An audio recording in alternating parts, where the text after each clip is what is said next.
shot tomorrow? Yeah, Rhymes is in. He, you know, he showed leadership. He showed well. He had one goal in the one game, came back, should have had a shutout. I think, you know, he's worked hard, and so he deserves to go again.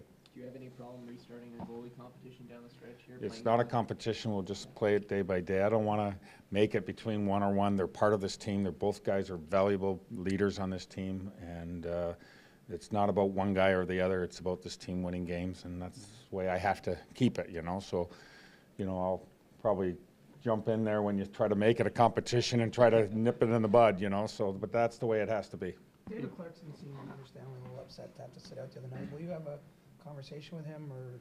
Yeah, I have. I've talked to him. I mean, it's, you know, we want the most out of every player. We expect them to be pros and to work that much harder to be that much better. I mean, everybody has to bring more to the table, and there's expectations, and just like everybody else. And everyone's going to know that, you know, there's different times, different people are going to have to be in that situation. Is it a difficult one to make, considering what his contract is? And you know, I don't really look at the contract. I know it. I understand the political ramifications of everything that goes on, but, you know, I have to try to push myself into just staying as a coach and doing it what I think is best for the team.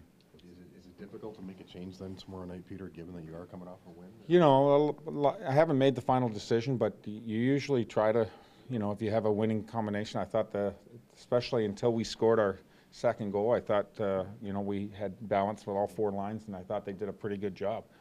You know, the chances after two goals were 18-8 for us. And then from that point on, they were 13-9 for them. We got loose, and we started, you know, we got a couple goals after that were right after their chances, after a 2-on-1, then go back down the other end. And, you know, we don't really want to play that way. So, but the signs of how we played up to that point were much better. In the first period, they really only had two chances. Richard Panik making decisions tougher for you guys as he tries to push himself up the lineup? I don't know if it's tougher or not, but I like it. I mean, I think he's really starting to mature, and he's a young guy. He's strong. He's got great skill sets, and it's just him understanding the whole situation of the ice and where he's playing and his decision making. But he does some great plays, and I'm really happy with the way he's progressing and the way he's going, and he's been really coming on. What are you seeing in the Rangers right now, Peter? Well, you know, they're always a dangerous team. I mean, they play solid defensively. They play with a lot of energy. They've got some veteran guys, and Nash and St. Louis is always dangerous. I mean, you know, there's some guys on that team that can offensively go. They've got great defense in the back with McDonough and Giraldi, and they've got a number of guys. And the only thing, you know, they don't have their number one in the net right now, but you know, I think that they're still a strong team around them, and they play a great game. So expect it to be harder to create more chances against them. They're going to be better defensively, and they're going to be hard charging. Has the timetable changed at all? You know, that's hard, and I don't want to get into, you know, making it feel like I was misleading. I thought last week that he was progressing better, and they just felt like it needs time to be able to get to where it was. So every time I go in and talk to the doctors and with the trainers, they want to make sure that we don't want a reoccurring situation. We want to try to get it to where it needs to be. So it's, you know, a few days ago I would have pushed it back to another week, but you know, I don't know where it is.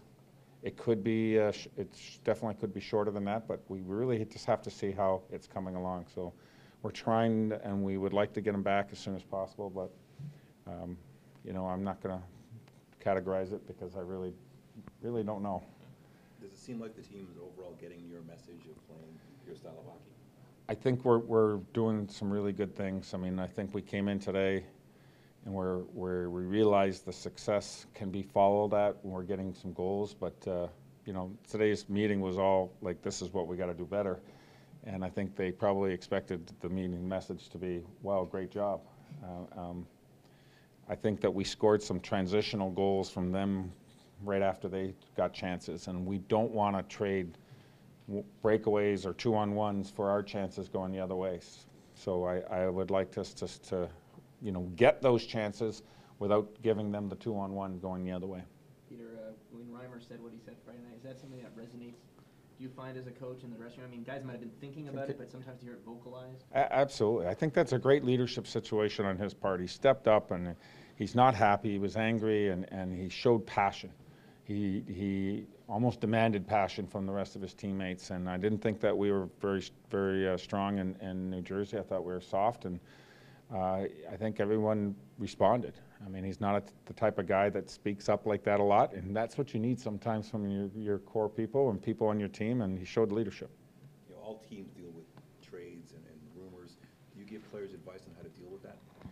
I don't go out there day to day because you're just kind of reminding them of the situation, but the way I would always bring it up to them is you can't control it, so don't try to.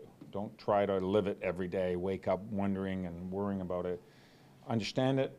It's going to happen to some teams. It's going to happen. It might happen, might not happen. Let's worry about how we're working today and what we're doing tomorrow, and that's what we can control.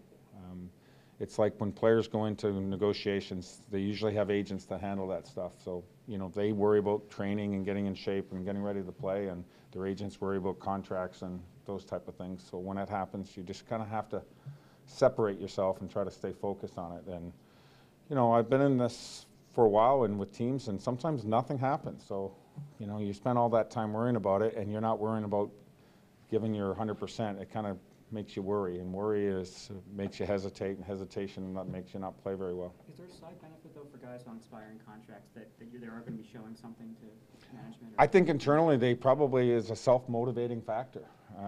Sometimes when you're on your last contract, I've seen a lot of guys that play harder because they want to get another contract, and that's normal. And but you know, I'm certainly not going to, from a coach's standpoint, say, listen, all you guys out there in your last year, you better play harder.